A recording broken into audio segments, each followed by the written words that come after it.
Hello and welcome to the Calmcast, a time to feel calm and think clearly.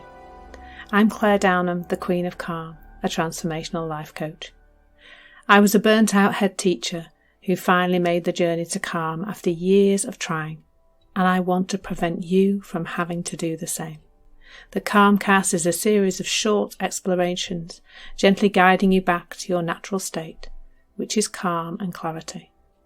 Just listen like you would listen to music, with an open mind and curiosity. There's nothing else to do.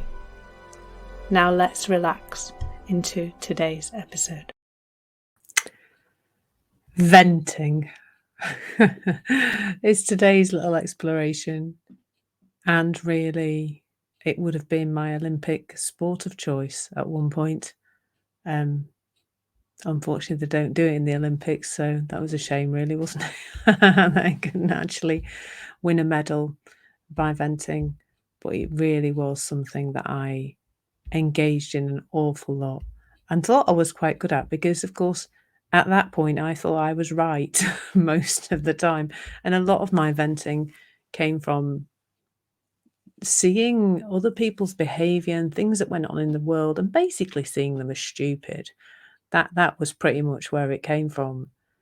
And then, coming home or bumping into somebody, spending time with my loved ones, my nearest and dearest, or friends, or whoever, somebody in the queue at the post office, if you like, and having a good old moan and rant and vent about what was wrong with people's behaviour and the world in general, and basically anybody who wasn't doing it my way was out of order.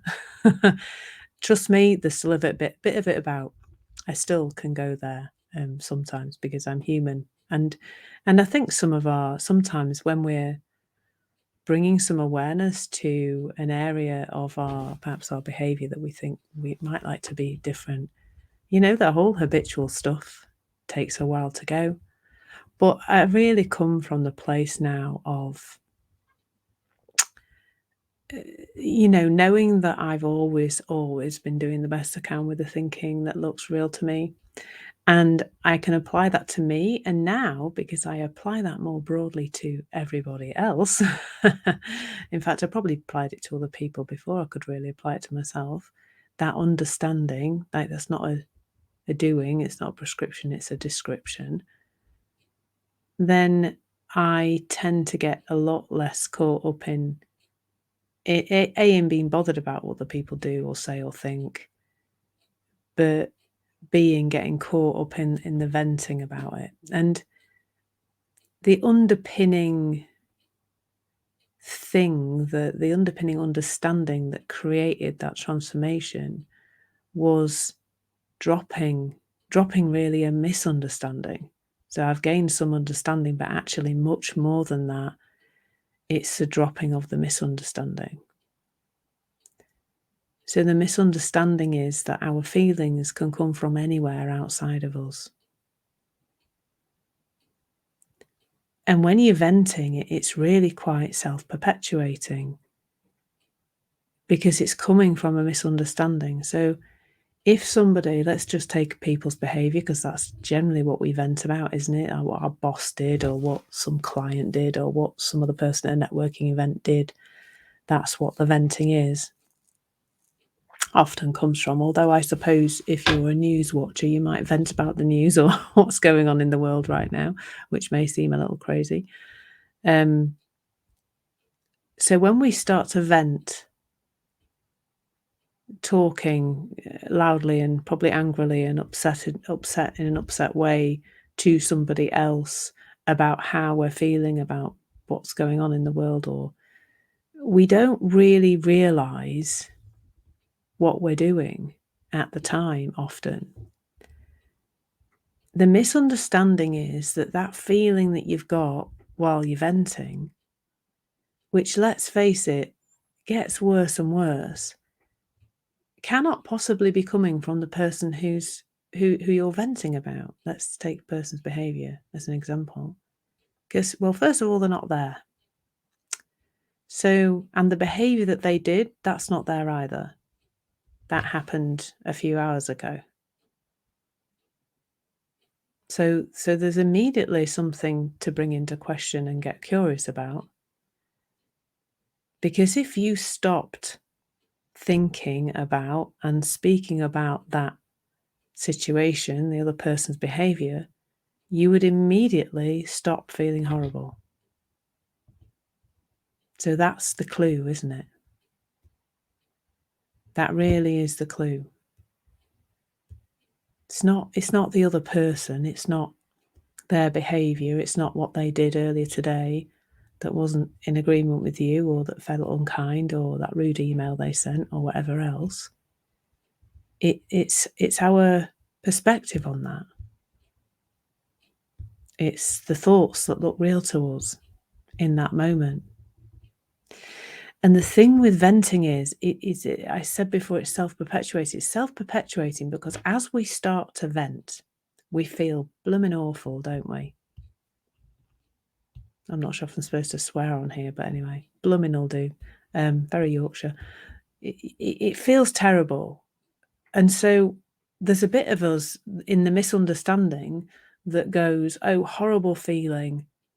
That must be coming from that horrible person who did that thing earlier today. It's them. They're making me feel like this because as I speak about them, I feel terrible.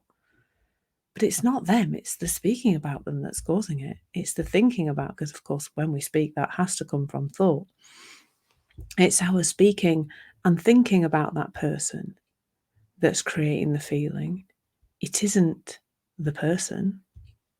It isn't their rude behaviour. It isn't anything else.